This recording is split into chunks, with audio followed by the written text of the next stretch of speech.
ओम शांति, ओम शांति, ओम शांति। हम कितने खुशनसीब हैं। परम धाम में भी हम आत्माएं शिव बाबा के करीब है। वहाँ पर हर एक आत्मा का अपना अपना फिक्स स्थान है। तो हम आत्मा कल्पवृक्ष है उल्टा आत्माओं का, बहुत सूक्ष्म। हम आत्मा वहाँ शिव बाबा के करीब है। और फिर ये हुआ हमारा अनादि रूप आत्मा। फिर नीचे आए सतयुग में, तो भी देवी देवता, इतने हम भाग्यशाली हैं।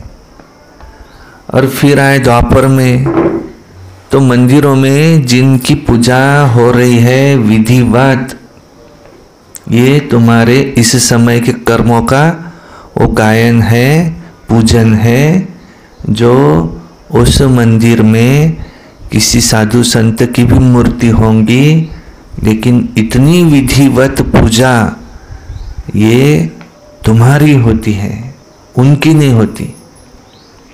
ये भी तुम्हारा भाग्य है। इतने आप शक्तिशाली हो, इतने आप पावन बने।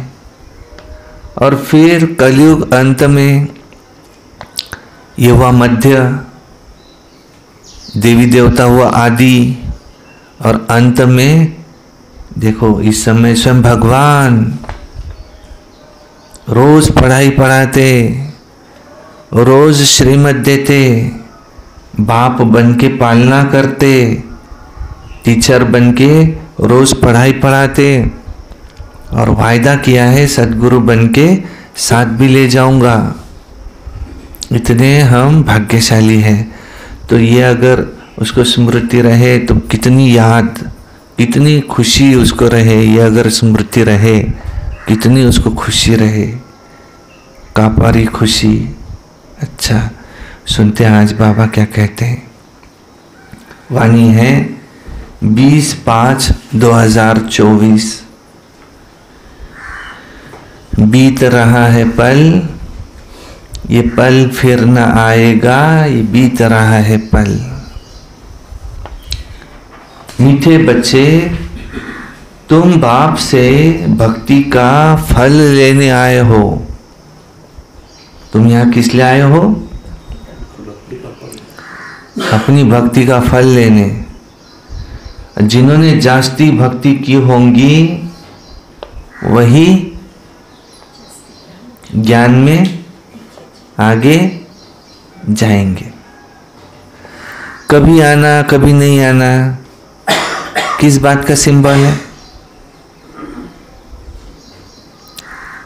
क्या?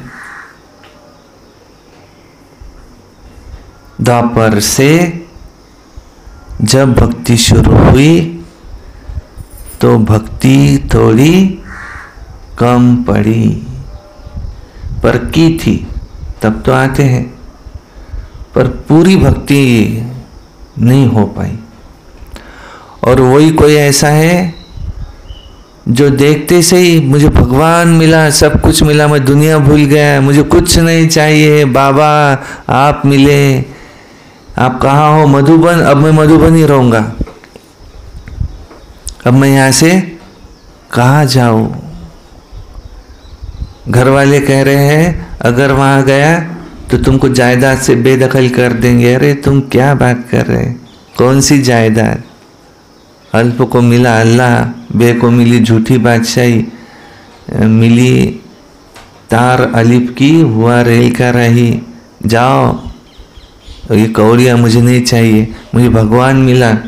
मधुबन गया और वहाँ का ही हो गया समर्पित। फिर उसको अगर डायरेक्शन मिले कि नहीं आप ऐसा करो, यहाँ सेवा के लिए है, आपको सेवा ही करनी है, ये अमके जगह जाओ, वहाँ सेवा करो, वहाँ सेवाएं कम है, क्योंकि ये संदेश तो हमको सारी दुनिया में फैलाना है, आप वहाँ जाओ। फिर वहाँ गया और वहाँ भी अपने तन मन धन से खूब बाबा बाबा किया और खूब सेवाएं की। एक दिन मुरली मिस नहीं, सारा दिन बाबा बाबा करते जीवन खत्म हुआ। किस बात का सिंबल है? क्या क्या द्वापर से भक्ति की उसने। उस समय भी राजपाट छोड़ दिए थे, जाके जंगल में बैठा रहता था। ओम नमः शिवाय, ओम नमः शिवाय, ओम नमः शिवाय सारा दिन। कभी कभी तो एक पांव पर खड़ा होके मंदिर में गए, ऐसा हाथ है, कई होते ऐसे, एक पांव पे एक पांव यहाँ लगाया, ओम नमः शिवाय, ओम नमः शिवाय। हे भगवान कहाँ हो, आओ मुझसे मिलो। फिर घर गए, घंटा 2 घंटा ये हुआ, घर गए, फिर धंधा धोरी भी करते। भगवान आप कहाँ हो, मुझे कब आकर मिलोगे, मुझे कब सच क्या है पता चलेगा। फिर शाम हुई, फिर अपने मंदिर में गए। एक गांव के बाहर मंदिर था, नदी ऐसे खाली नदी थी, वो भरी हुई नहीं थी। उसको पार करके वो उस नदी से उधर शांत, वहाँ मंदिर, वहाँ बड़ का झाड़, पत्ते गिरते, वहाँ मंदिर को उठा, बड़ा मंदिर है शिव का। वहाँ घंटों से बैठे, कितनी यहाँ शांति है। और बातचीत शुरू है भगवान से, हे भगवान कभी मुझसे भी मुलाकात लेना, मैं भी आपका दीवाना हूँ। कोई साधु संत मिले तो उससे बातचीत, शायद इनसे कुछ मुझे पता चल जाए। ऐसी भक्ति करते करते इस जन्म में आ गए। इस जन्म में भी पहले भक्ति की और फिर पता चला भगवान तो आ चुका। वो मधुबन में ब्रह्मा बाबा के तन में आते हैं और वो पुकार रहे हैं, हे मेरे बच्चों, जिन्होंने मुझे पुकारा था, आओ मैं आ चुका हूँ। देखा उसको, इतने प्रेम के आंसू आ गए। आखिर अब तुमको छोड़ के कहाँ जाओ, और मुझे तुमसे क्या चाहिए? उसने कहा मैं तुमको स्वर्ग की बादशाही दूंगा। अरे ये थोड़ी मुझे चाहिए था, मुझे तो आप चाहिए थे, और आपसे मिलने वाली वो जो खुशी शांति वो चाहिए थी। मिल गए, बस अब आप जो कहेंगे वही करूँगा। ये सब सेकेंडरी है। मुझे राजा बनना है, मुझे प्रजा बनानी है, मुझे खूब सेवाएं करनी है। बाबा आप मुझसे जो कराना चाहे सो कराओ, मुझे तो संपूर्ण देवता बनना है। तो जिसने जास्ती भक्ति की होंगी तो वही ज्ञान में भी आगे जाएंगे। इसका और इतना भक्ति नहीं की होंगी तो ते आए सब लोग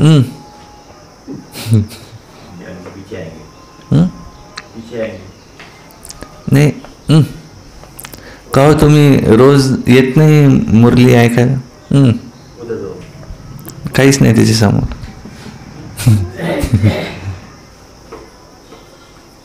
का चार्ट लिहिला काय आज? का तुम्ही बॅच नाही लावला आज?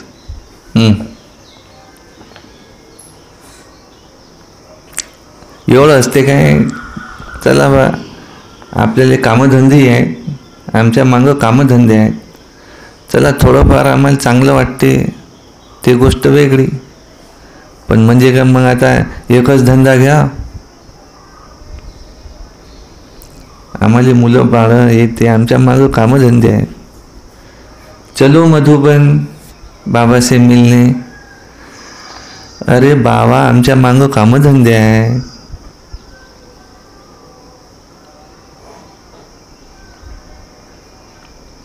ऐसे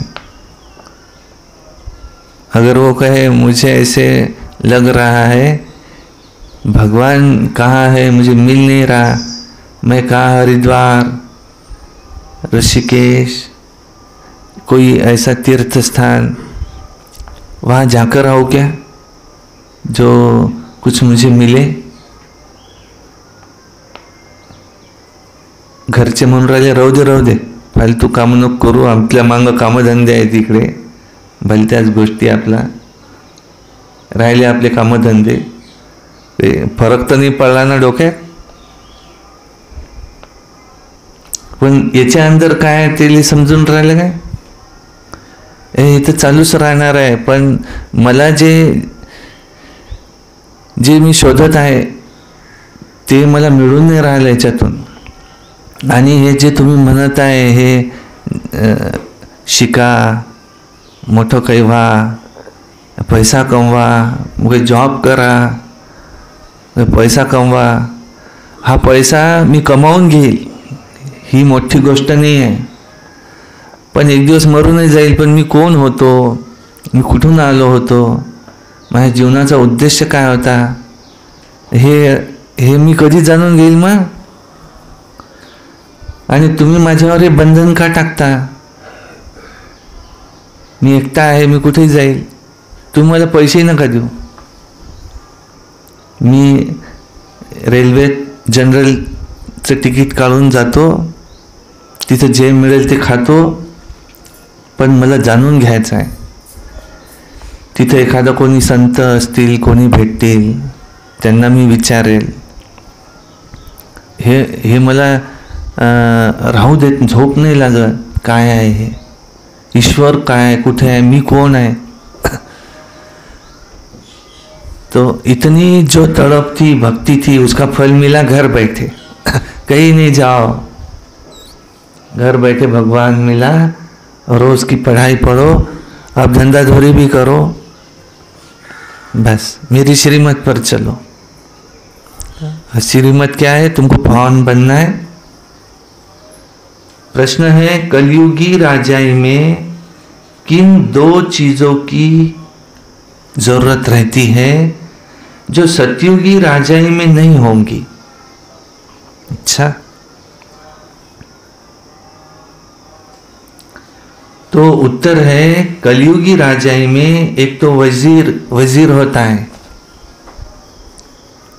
और दूसरा गुरु की जरूरत रहती है. सतयुग में ये दोनों ही नहीं होंगे.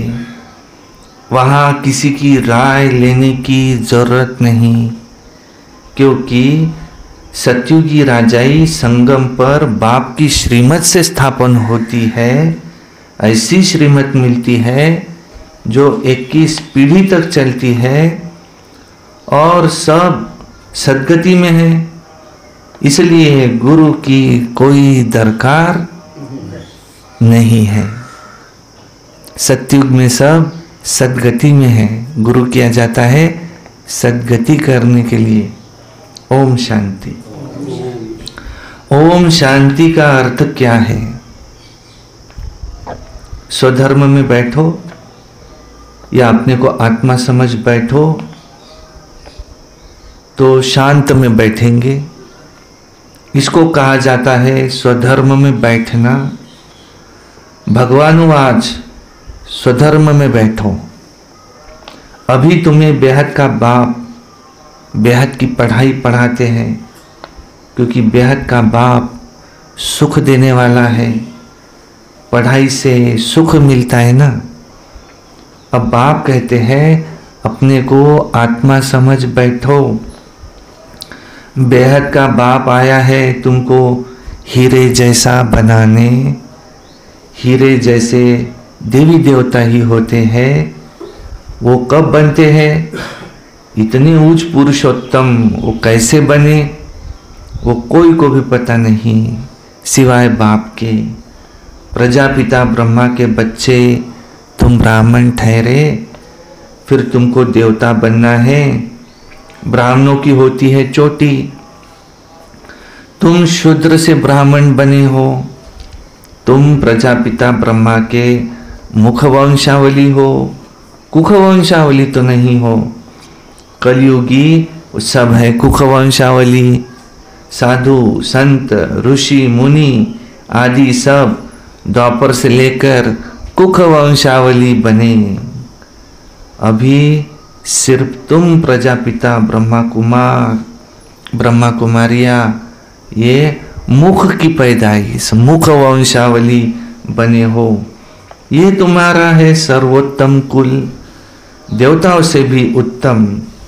क्योंकि तुमको पढ़ाने वाला, मनुष्य से देवता बनाने वाला वो बाप आया है। बच्चों को बैठ समझाते हैं, क्योंकि भक्ति मार्ग वाले तो यहाँ आते ही नहीं हैं, यहाँ आते हैं ज्ञान मार्ग वाले। तुम आते हो बेहद के बाप से भक्ति का फल लेने। अब भक्ति का फल कौन लेंगे? जरूर जिसने सबसे जास्ती भक्ति की होंगी, वही पत्थर से यहाँ पारस बुद्धि बनते हैं, वही आकर ज्ञान लेंगे। क्योंकि भक्ति का फल भगवान को ही आकर देना है। ये अच्छी रीति समझने की बातें हैं। अभी तुम कलयुगी से सतयुगी, विकारी से निर्विकारी बनते हो, अथवा तुम पुरुषोत्तम बनते हो। तुम आए हो लक्ष्मी नारायण जैसा बनने के लिए। ये भगवान भगवती है तो जरूर इन्हों को भगवान ही पढ़ाएंगे। भगवान वाच, परंतु भगवान किसको कहा जाता है? लिखा हुआ है भगवान वाच, परंतु भगवान किसको कहा जाता है? भगवान तो एक होता है।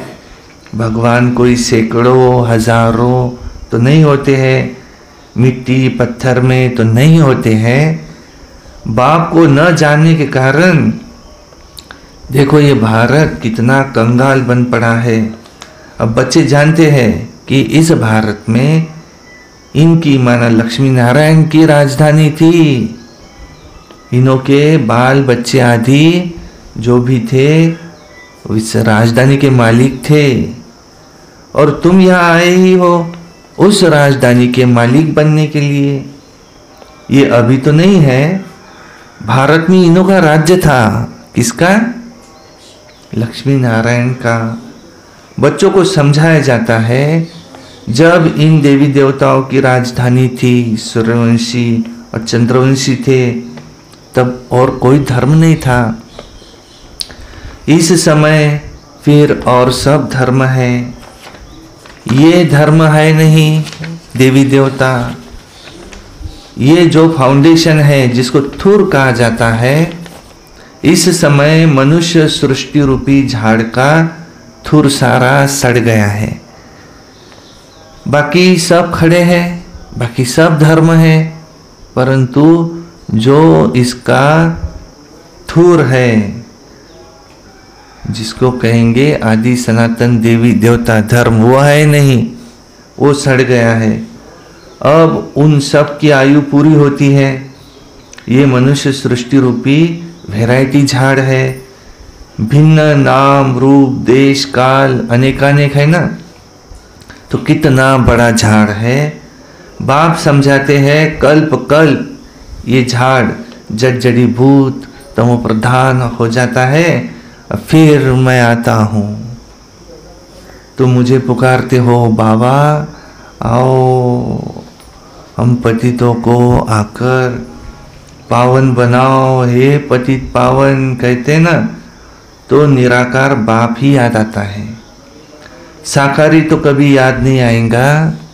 पतित पावन सद्गति दाता एक ही है। जब सतयुग था तो तुम्हारी सद्गति थी, अभी तुम पुरुषोत्तम संगम युग पर बैठे हो। बाकी सब और सब कलयुग में है। तुम हो पुरुषोत्तम संगम युग पर। उत्तम से उत्तम पुरुष व उच्च से उच्च, वो तो गाया जाता है भगवान, एक भगवान। कहते ऊंचा तेरा नाम, ऊंचा तेरा धाम। तो ऊंचे ते ऊंच रहते हैं, वो परम धाम में रहते ना। तो ये बड़ा सहज समझने का है। सतयुग, फिर त्रेता, फिर द्वापर, फिर कलयुग, और फिर अभी है संगम युग। इस संगम युग का किसको भी पता नहीं है। ड्रामा में भक्ति मार्ग बना हुआ है। ऐसे नहीं कह सकते कि बाबा फिर ये भक्ति मार्ग बनाया ही क्यों। नहीं, ये तो अनादि है। मैं बैठ तुमको इस ड्रामा का राज समझाता हूँ। मैंने अगर ये बनाया हो तो फिर कहेंगे कि कब बनाया। बाप कहते हैं मैंने ये ड्रामा बनाया नहीं, क्योंकि फिर कहेंगे कि कब बनाया। ये बाप कहते हैं ये अनादि है ही है। कब से शुरू हुआ ये सवाल नहीं उठ सकता। अगर कहेंगे फलाने समय शुरू हुआ तो फिर कहेंगे बंद कब होगा। परंतु नहीं, ये तो चक्र है, चलता ही रहता है। तुम चित्र भी बनाते हो ब्रह्मा विष्णु शंकर का, ये देवताएं हैं, त्रिमूर्ति दिखाते हैं। उसमें ऊंचे से ऊंचे शिव को तो दिखाते ही नहीं है, ब्रह्मा विष्णु शंकर को दिखाया। उनका रचयिता कौन, वो तो दिखाते ही नहीं है, उनको अलग कर देते हैं। ब्रह्मा द्वारा स्थापना सो तो अब हो रही है। तुम अपनी राजधानी स्थापन कर रहे हो। राजधानी में तो सब प्रकार के पद होते हैं। प्रेसिडेंट है, प्राइम मिनिस्टर है, चीफ मिनिस्टर है, ये सब होते हैं राय देने वाले। सतयुग में ऐसे राय देने वाले कोई चाहिए ही नहीं। अभी जो तुम राय तुमको राय अथवा श्रीमत मिलती है वो अविनाशी बन जाती है। अभी देखो कितनी राय देने वाले हैं, ढेर के ढेर हैं। पैसे खर्च कर मिनिस्टर आदि बनते हैं राय देने के लिए। खुद गवर्नमेंट भी कहती है कि ये करप्टिव है, बहुत खाते हैं, ये तो है ही कलयुग। परंतु वहाँ तो ऐसे होता ही नहीं। वहाँ वजीर आदि की कोई दरकार नहीं रहती। ये मत जो अभी तुमको मिली, ये 21 जन चलती है, तुम्हारी सद्गति हो जाती है। वहाँ तो गुरु की भी दरकार नहीं रहती। सदगुरु में, सत्ययुग में न गुरु न वजीर रहता है। अभी तुमको श्रीमत मिलती है तो ये अविनाशी 21 पीढ़ी के लिए, 21 बुढ़ापे के लिए। बूढ़ा बन फिर शरीर छोड़ फिर जाए बच्चा बनेंगे। जैसे सर्प एक खाल छोड़ दूसरा लेते हैं ना, तो बाप समझाते हैं मीठे मीठे बच्चों, तुम ब्राह्मण ब्राह्मणिया हो। ग्रंथ में भी पढ़ते सुनते हैं, कहते ना सब मूत पलीती कपड़ धोए। भगवान को बुलाते हैं आकर, ये मूत पलीती कपड़ा हम आत्माओं का धुलाई करो। हम सब आत्माओं के बाबा आओ, आकर हमारा आत्मा रूपी कपड़ा साफ करो, इसको सटका लगाओ। शरीर तो धोना नहीं है, बाबा आत्माओं को धोते हैं, धुलाई करते हैं आत्माओं की। क्यों? क्योंकि आत्मा पतित बनी है। शरीर की धुलाई तो तुम पानी से कर लेंगे, आत्मा की धुलाई कौन करे? पतित आत्माओं को आकर के पावन बनाते हैं। और तुमने पुकारा भी है हे पतित पावन, आओ आकर हम आत्माओं को पावन बनाओ। गीत भी क्या लिखे? लागा चुनरी में दाग, छुपाऊं कैसे? लागा चुनरी में दाग, चुनरी में दाग छुपाऊं कैसे? घर जाऊं कैसे? लागा चुनरी में दाग छुपाऊं कैसे? कौन सी चुनरी? आगे गीत में भी है। ये आत्मा बाबुल से नजरे मिलाऊं कैसे? कौन बाबुल? जिसने भेजा था यहाँ, शिव बाबा। अब वापिस घर जाऊं कैसे? कौन सा घर? घर कौन सा? परमधाम। जहाँ आप कहाँ से आए? परमधाम। आपका गांव कौन सा है? परमधाम। आप कहाँ के रहने वाले हो? परमधाम के। ये यहाँ आए हो, ये क्या है? विदेश। हम विदेश में रहते हैं। हम कौन है? सब मुसाफिर, परदेसी। हमारा देश ये नहीं है। ये घर कौन सा घर है? भाड़े का घर। आप कहाँ रहते हो? भाड़े के घर में। कुछ समय रहते, फिर यहाँ से चले जाएंगे। जो आज तुम्हारा है वो कल किसी और का था, और आगे कल किसी और का होगा। तुम इसे अपना समझते हो, यही तुम्हारे दुखों का कारण है। ऐसा गीता में लिखा है। अब तुम कर्म करो, कर्म के सिवाय तो तुम रह नहीं सकते। भले सोए हैं, सोने का कर्म कर रहे, बैठे हैं, बैठने का कर्म कर रहे। कर्म के सिवा तो रह नहीं सकते। हे अर्जुन, ज्ञान अर्जन करने वाले अर्जुन, तुम अपने जन्म को नहीं जानते, तुम आत्मा हो। आओ मैं तुमको तुम्हारे 84 जन्मों की कहानी सुनाऊं, अपना भी विराट रूप दिखाओ, मैं कौन हूं। तुम जिस तरह से मुझे देखते हो साधारण रूप से, वैसा मैं नहीं हूं।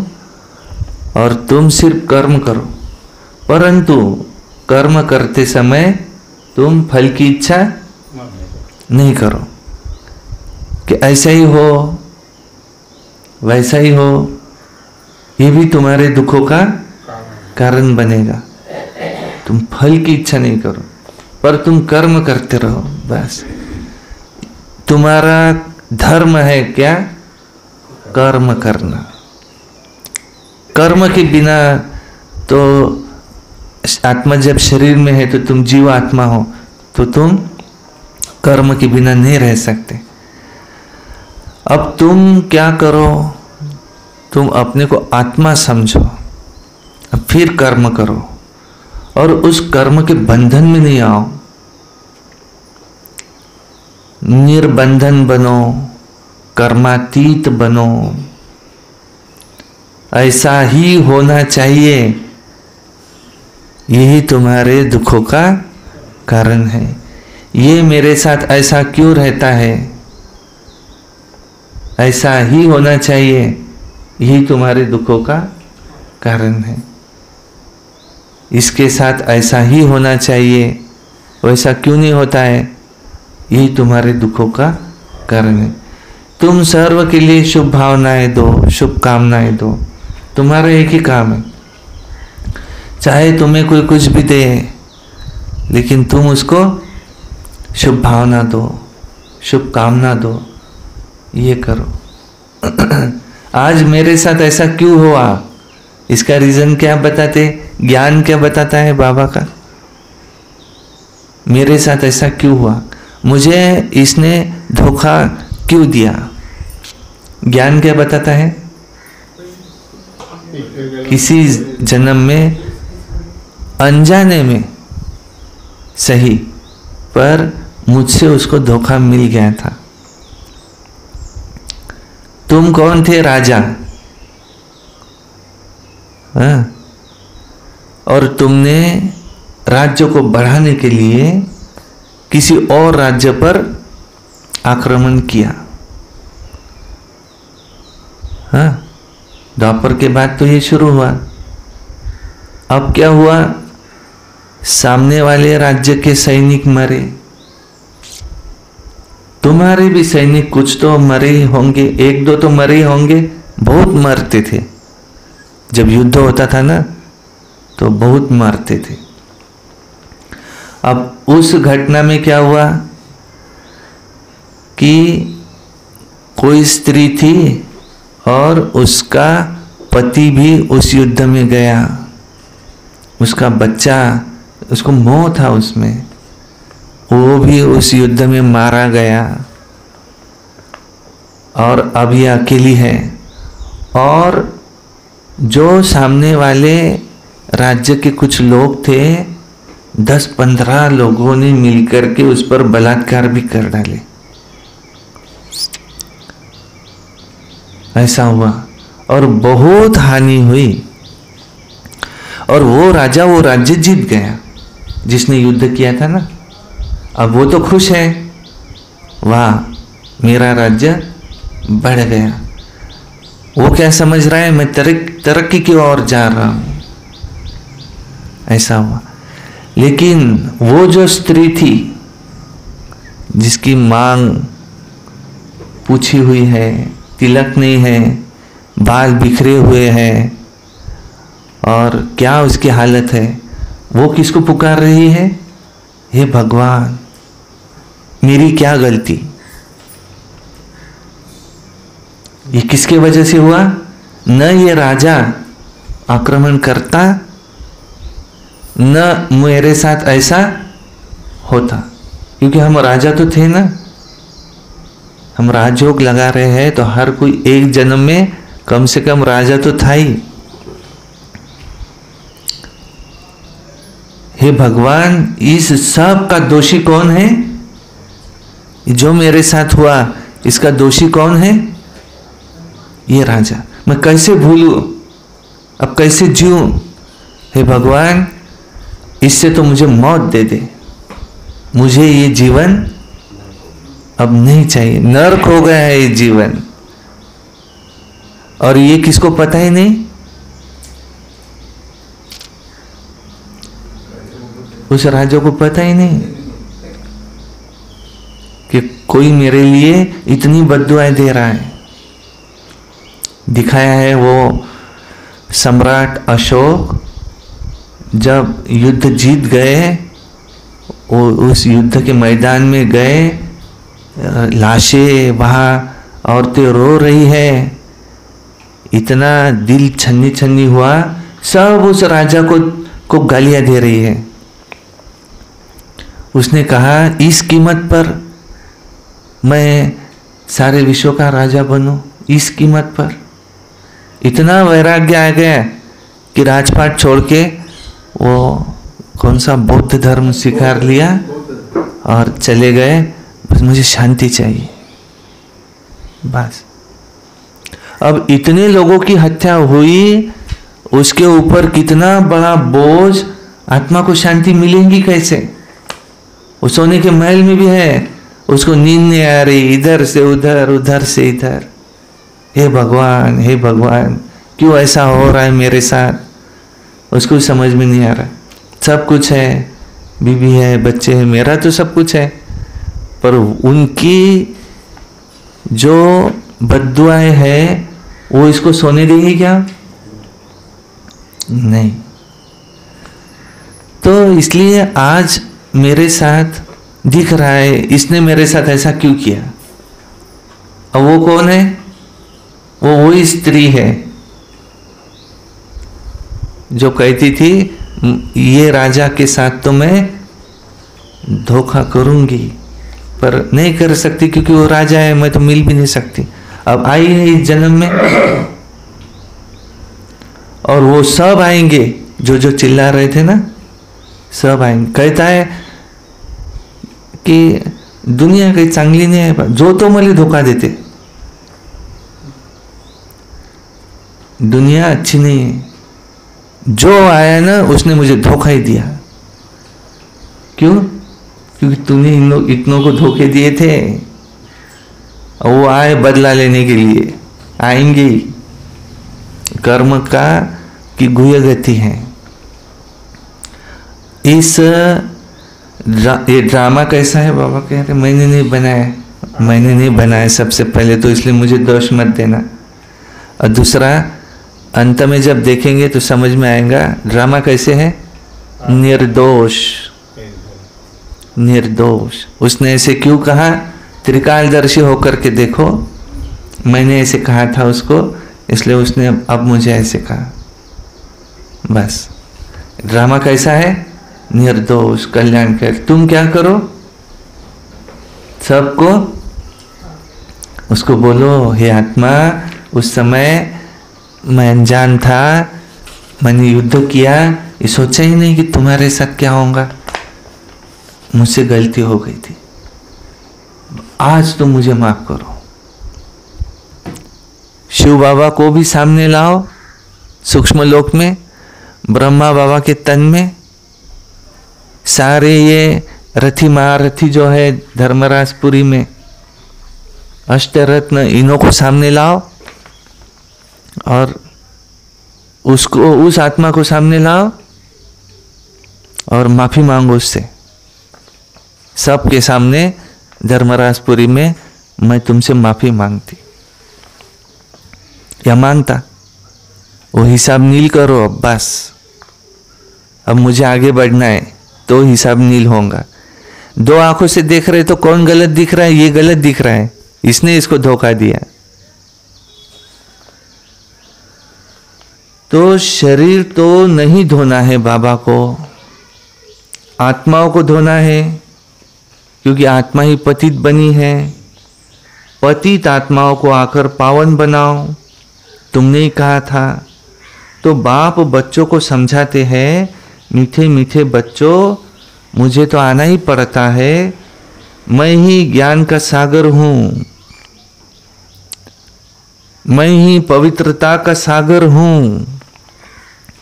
तुम बेहद के बाप से बेहद का वर्षा लेते हो, हद के बाप से हद का वर्षा मिलता है।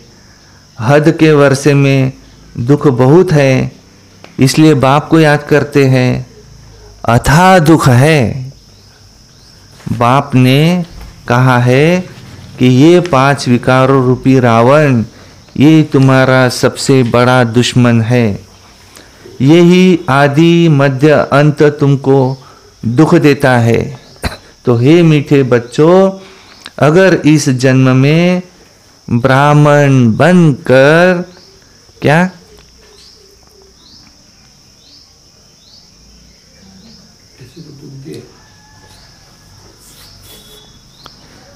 अगर इस जन्म में ब्राह्मण बनकर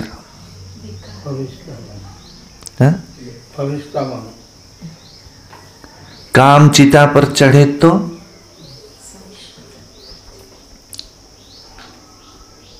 तो बहुत सजाएं खानी पड़ेंगी। अगर इस जन्म में ब्राह्मण बनकर काम पर जीत पहनी तो तुम जगत जीत बनेंगे। जो ऋषि मुनि थे, इन्होंने घरदार छोड़ करके जंगल में चले गए। क्यों? यही तपस्या करो। क्या कहा उन्होंने?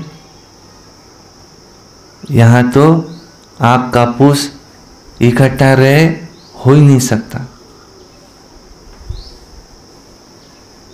और आग न लगे, हो ही नहीं सकता। लिख दिया सन्यासियों ने, नारी नरक का द्वार है, यहां रहकर हम पवित्र बने, हो ही नहीं सकता। बाबा ने क्या कहा?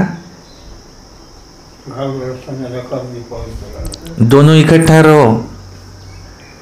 उन्होंने क्या किया? नजर नीचे, देखना ही नहीं। बाबा ने क्या कहा? देखना तो पड़ेगा ही, तुम अपनी दृष्टि वृत्ति बदलो। ब्रह्मा की संतान आपस में भाई बहन, इससे भी ऊपर भाई बहन भी समझेंगे तो बुद्धि चलायमान होंगी, वृत्ति चलायमान होंगी। तुम क्या करो, मैं बाप की संतान, शिव बाबा की संतान, ब्रह्मा बाबा की संतान तो है, शिव बाबा की संतान, आत्मा आत्मा भाई भाई देखो। उसकी आंखों में देखो ही नहीं, भ्रुकुटी में देखो।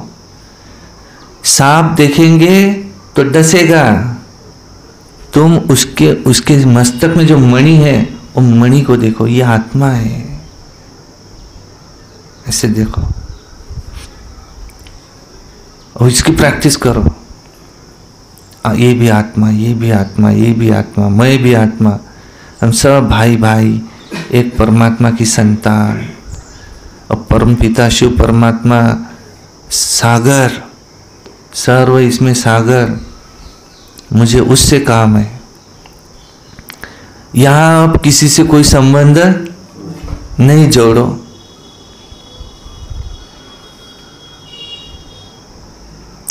सर्व संबंध किससे जोड़ो?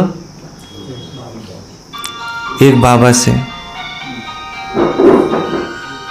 यहां तुम किसी के नाम रूप में नहीं फंसो।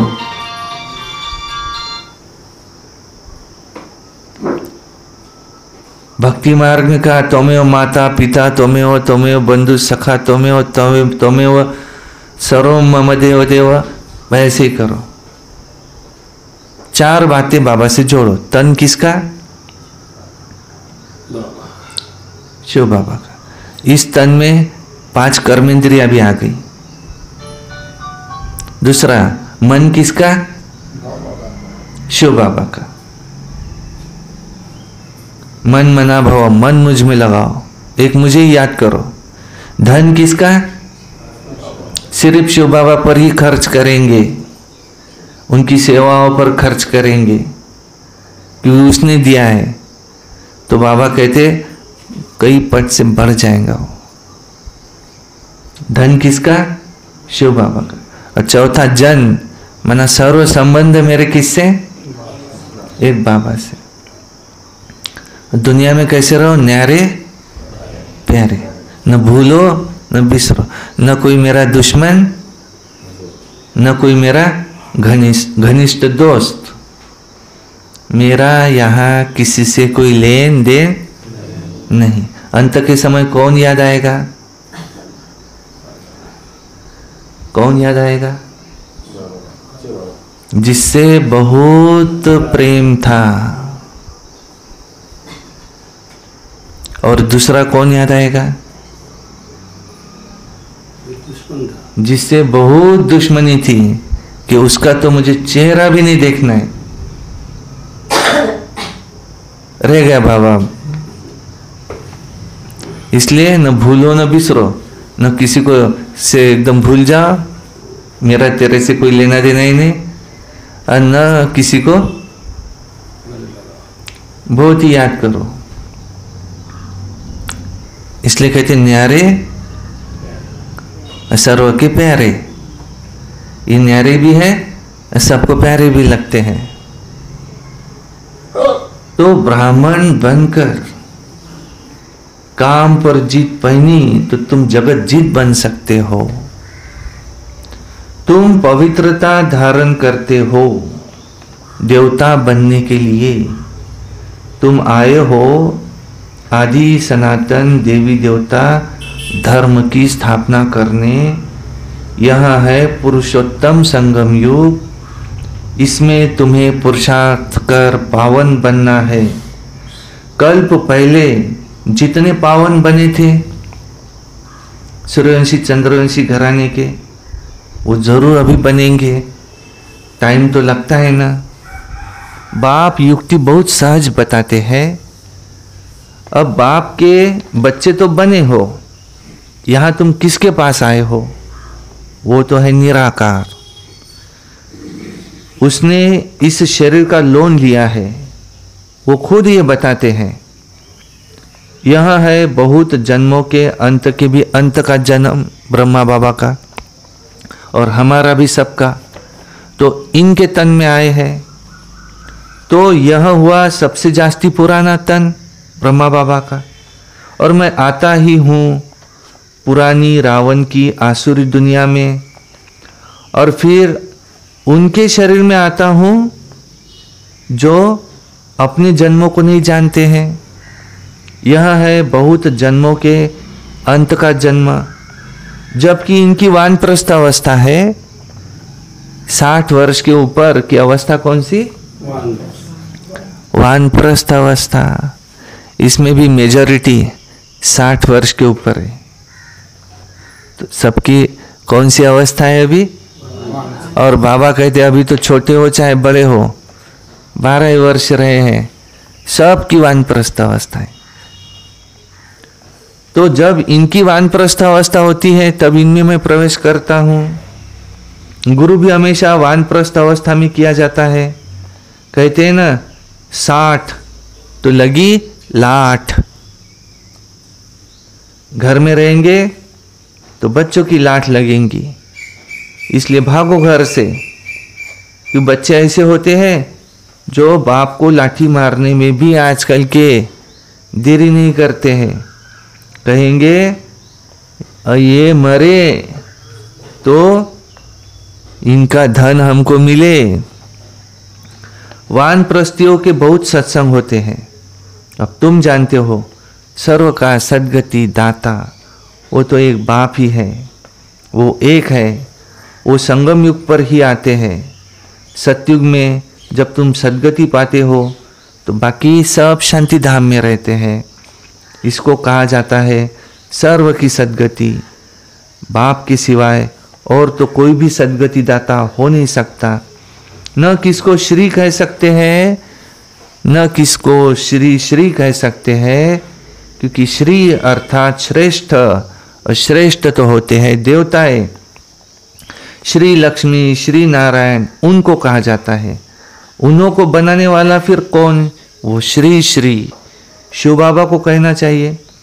तो बाप भूले सिद्ध कर बताते हैं कौन कौन सी भूल हुई है। तुमने इतने गुरु किए फिर भी ऐसा ही होगा, तुम फिर वही गुरु आदि करेंगे, चक्र तो फिर वही रिपीट होगा। जब तुम स्वर्ग में रहते हो तो वहाँ सुखधाम में हो, पवित्रता, सुख, शांति वहाँ सब कुछ है।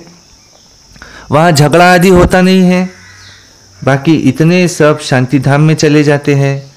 भल सतयुग को लाखों वर्ष कह देते हैं, बाप कहते हैं लाखों वर्ष की कोई बात ही नहीं है, ये तो 5000 वर्ष की बात है। कहते भी है मनुष्य के 84 जन्म, दिन प्रतिदिन सीढ़ी नीचे उतरते तमो प्रधान बनते जाते हैं। तो बाप समझाते हैं ये भी ड्रामा बना हुआ है। एक्टर्स होकर ड्रामा के क्रिएटर, डायरेक्टर, मुख्य एक्टर को न जाने क्या कहेंगे। बाप कहते हैं इस बेहद के ड्रामा को कोई भी मनुष्य मात्र नहीं जानते हैं, ये बाप आकर समझाते हैं। कहते भी है शरीर लेकर पार्ट बजाते हैं, तो नाटक हुआ ना। नाटक के मुख्य एक्टर्स कौन है कोई बता नहीं सकेंगे। अभी तुम बच्चे जानते हो ये बेहद का ड्रामा जो जू मिसाइल चलता रहता है, टिक टिक होती रहती है। मुख्य है ऊंचे के ऊंच बाबा जो आकर के समझाते हैं भी है और फिर सर्व की सद्गति भी करते हैं। सतयुग में दूसरे कोई होते ही नहीं, वहाँ बहुत थोड़े होते हैं। वो थोड़े जो होंगे उन्होंने सबसे जास्ती भक्ति की होंगी। तुम्हारे पास प्रदर्शनी व म्यूजियम में आएंगे वो ही आएंगे जिन्होंने बहुत भक्ति की है। एक शिव की भक्ति करना इसको कहा जाता है अव्यभिचारी भक्ति। फिर बहुतों की भक्ति करते तो व्यभिचारी बन पड़ते। अभी तो बिल्कुल ही तमो प्रधान भक्ति है। पहले सतो प्रधान भक्ति थी, फिर सीढ़ी नीचे उतरते उतरते तमो प्रधान बने हैं। ऐसी हालत तब होती है जब बाप आते हैं सबको सतो प्रधान बनाने। ऐसी हालत जब होती है ना तब बाप आते हैं सबको फिर से सतो प्रधान बनाने। इस बेहद के ड्रामा को भी तुम अभी जानते हो। अच्छा, किसको याद करो? सिर्फ एक बाप को याद करो। कौन सौभाग्यशाली है? जिसको ऑटोमेटिकली बाबा की याद रहती है, वो बहुत सौभाग्यशाली है। जो रोज मुरली सुनते हैं, जो रोज पूरा पुरुषार्थ करते हैं, बाबा का कहना बच्चों का सुनना, ऐसे करते हैं, बहुत भाग्यशाली है। उन्होंने बहुत भक्ति की है। ऐसे भक्तों को बाबा रोज आकर के नमस्ते करते हैं, रोज पढ़ाई पढ़ाते हैं, कहते मैं तुम्हारा सर्वेंट बनाया हूँ, तुम्हारी सेवा करता हूँ, तुम भी भारत की सेवा पर हो। इस कलयुग का परिवर्तन सतयुग में लाने के हम सब भी निमित्त है। बाबा ने हमको मुख वंशावली ब्राह्मण बनाया, किस लिए? इस भारत को जिम्मेवारी का ताज पहनाया। हमको इस भारत को स्वर्ग बनाने की सेवा करनी है। अब इस बेहद के ड्रामा को भी अभी तुम जानते हो। अच्छा, मीठे मीठे सिकिलधे बच्चों प्रति माता पिता बाप दादा का याद प्यार और गुड मॉर्निंग। रूहानी बाप की रूहानी बच्चों को नमस्ते। और हम रूहानी बच्चों की रूहानी बाप दादा को याद प्यार, गुड मॉर्निंग, नमस्ते। सदा रहो हंसते, कम बोलो, धीरे बोलो, मीठा बोलो, सत्य बोलो और सोच समझ कर ही बोलो। वाह वाह ड्रामा, वाह वाह मेरा भाग्य, वाह वाह ब्राह्मण परिवार, वाह मैं बाबा का, बाबा मेरा।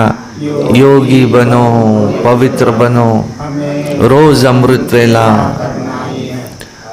रोज प्रातः मुरली, सारा दिन याद में रहकर सर्विस, सायंकाली 6:30 से 7:30 योग, रात्रि सोने से पहले याद का चार्ट, कभी क्रोध नहीं, सदा प्रसन्न चित्त रहना, धूमधाम से लेना है, मुक्ति वर्ष मनाना है। अच्छा, ओम शांति। धारणा के लिए मुख्य सार नंबर 1, बेहद बाप से बेहद का वर्षा लेने के लिए क्या? बेहद बाप से बेहद का वर्षा लेने के लिए क्या?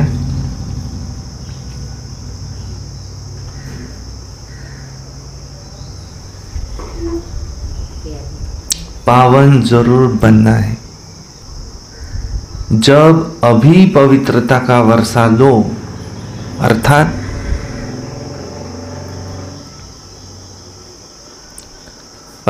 काम जीत बनो, तब ही जगत जीत बन सकेंगे। पवित्रता का वर्षा माना काम जीत बनना। दूसरा, बेहद बाप से पढ़ाई पढ़कर स्वयं को कौड़ी से हीरे जैसा बनाना है। बेहद का सुख लेना है। नशा रहे मनुष्य से देवता बनाने वाला बाप, वो अभी हमारे सम्मुख है। अभी है हमारा ये सर्वोत्तम ब्राह्मण कुल। एपीजे अब्दुल कलाम से पूछा कि आपने शादी क्यों नहीं की? उन्होंने उत्तर क्या दिया? अरे मैं भूल ही गया। ये रिसर्च और इसमें अब याद आया, तुमने जब पूछा ना, अरे ये रह ही गया, शादी करने का हो गया, ये था उसमें, टाइम ही नहीं मिला। अब 70 साल पे आके समझ में आ रहा है कि अरे ये रह गया मेरा। तो भगत सिंह से पूछा कि तुमको शादी करना नहीं लगता है क्या? मैं शादी के लिए नहीं बना हूँ। उत्तर। तो इससे समझ में आता है कि विकारों पर जीत प्राप्त करनी है तो अपने आप को इतना बिजी कर लो कि उसको टाइम ही ना मिले। जसे कलियुगी म्हणतात, अरे बाबा आमच्या मागं कामधंदे आहेत, मग आपली मागं आपण रिकामे हो गए। डबल लॉक लगाओ। कौन सा? याद और सेवा।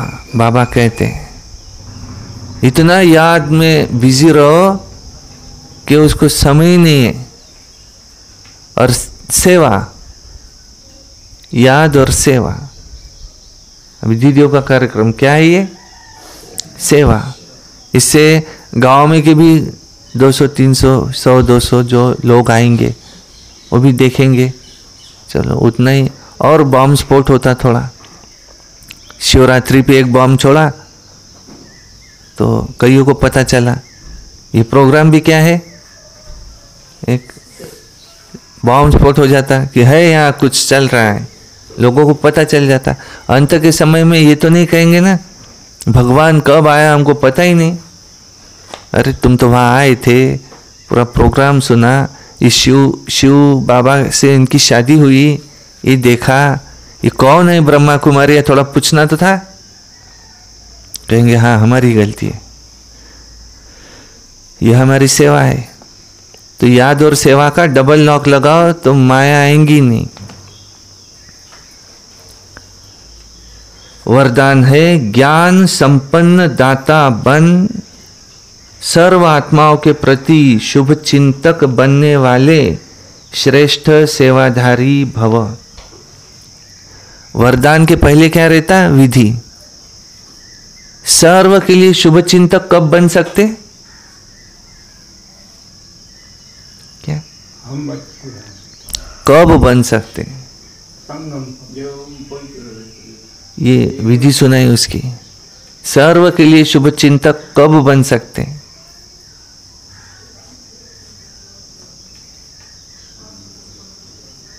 जब अंदर में क्या हो? ज्ञान।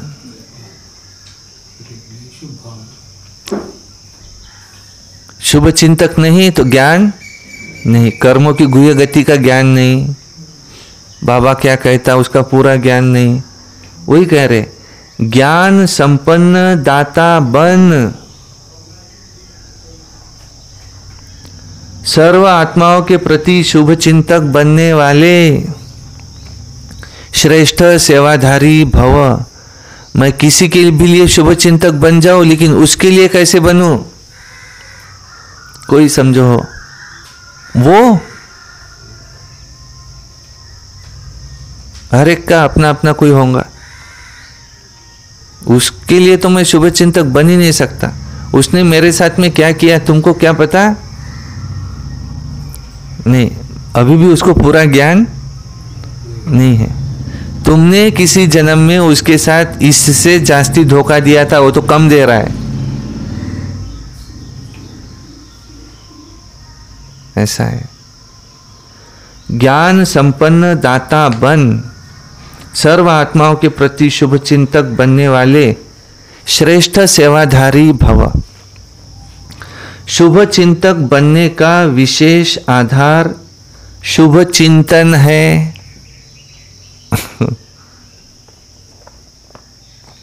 शुभ चिंतक बनने का आधार क्या है? शुभ चिंतन। सदा शुभ चिंतन चलेगा तो शुभ चिंतक बनेंगे।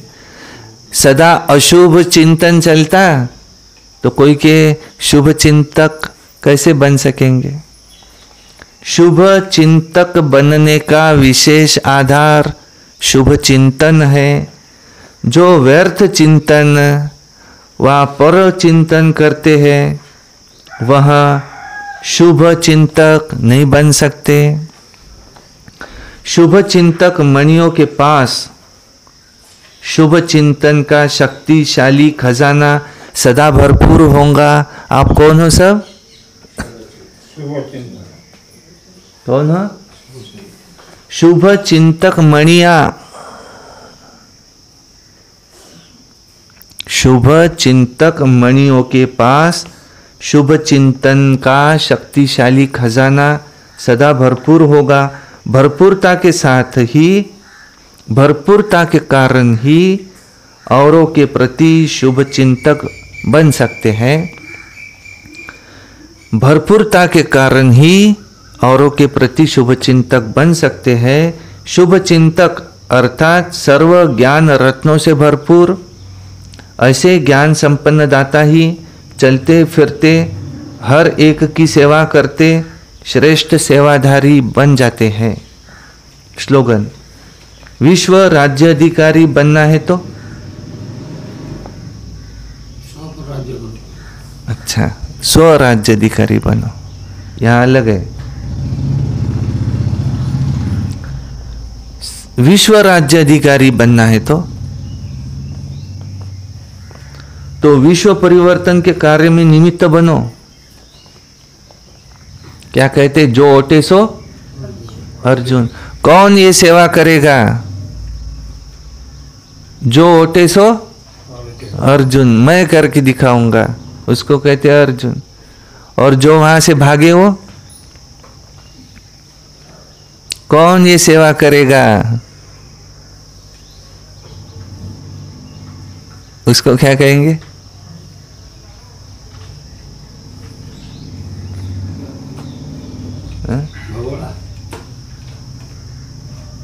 एक तरफ जो ओटे सो अर्जुन और जो भागे सो उन्हीं का है कभी बाबा ने।